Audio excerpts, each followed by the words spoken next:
The nurse that works at the hospital where Kate Middleton was admitted after having severe morning sickness has committed suicide. Now, this is the nurse who transferred the call to the ward where Kate Middleton was, and that's when another nurse answered and shared intimate details about Kate Middleton's condition.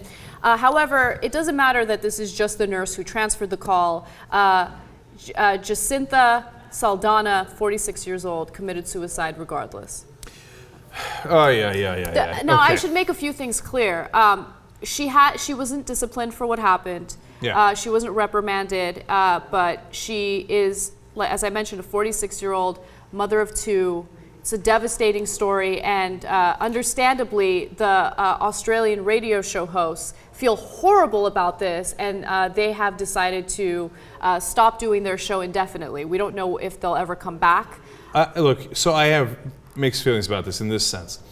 Look, likely she was already depressed, because you don't just commit suicide out of the blue, or you don't commit suicide for a little mistake, which I think this is a tiny mistake, even if it seems like a giant mistake because the whole world heard about it and they made fun of you or whatever it might be. I don't think that if that happened to me, all of a sudden my Sunday disposition would turn into boom, suicide. So it might have been a trigger, but I don't think it was the cause. And generally, people who commit suicide already had massive issues to begin with, okay, with depression, etc.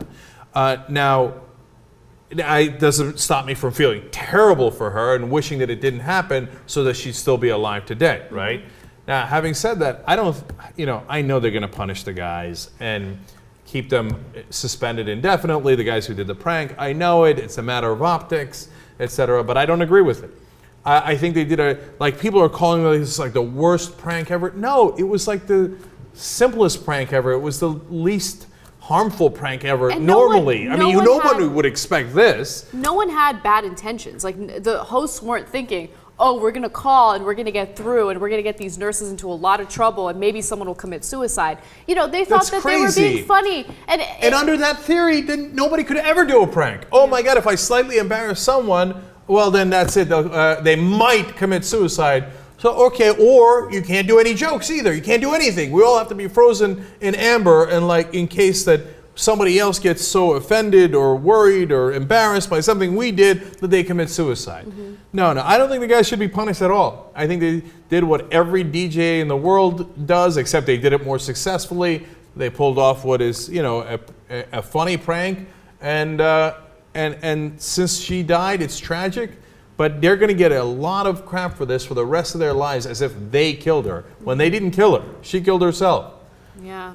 And I'm wondering whether or not, this is pure speculation, but whether or not she went online, read about the story, and read some comments that people were maybe saying about her, and maybe that also contributed to her deciding to, commit suicide. We don't know how she did it. Those details haven't been released. But it does go to a bigger picture about people learning to deal with some of the hatred that they'll have to be confronted with online.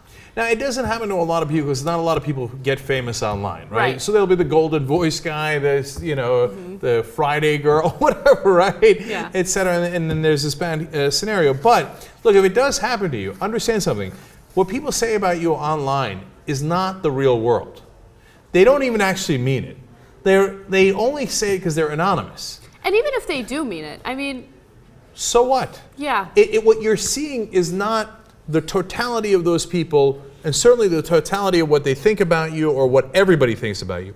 What you're seeing is the most depraved part of the most depraved people and what they're saying about you. And look, when you write bad comments, I don't think you're a depraved person. Don't get me wrong, right? Depends on what the comments are. No, but if let's say they called her stupid or whatever they did, right?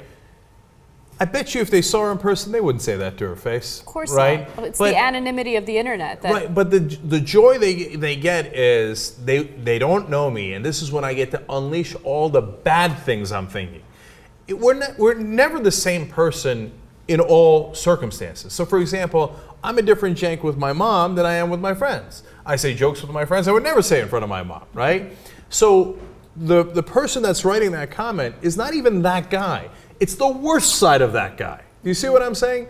So what people have to understand is if you read these horrible things online, that's not who you are. Obviously those people aren't right. You should know that already. But it's not even who they are, the people writing the comments. It's just the id, the darkest place of humanity in some ways. I don't want to go overboard because it's not that big a deal. It's just stupid comments online.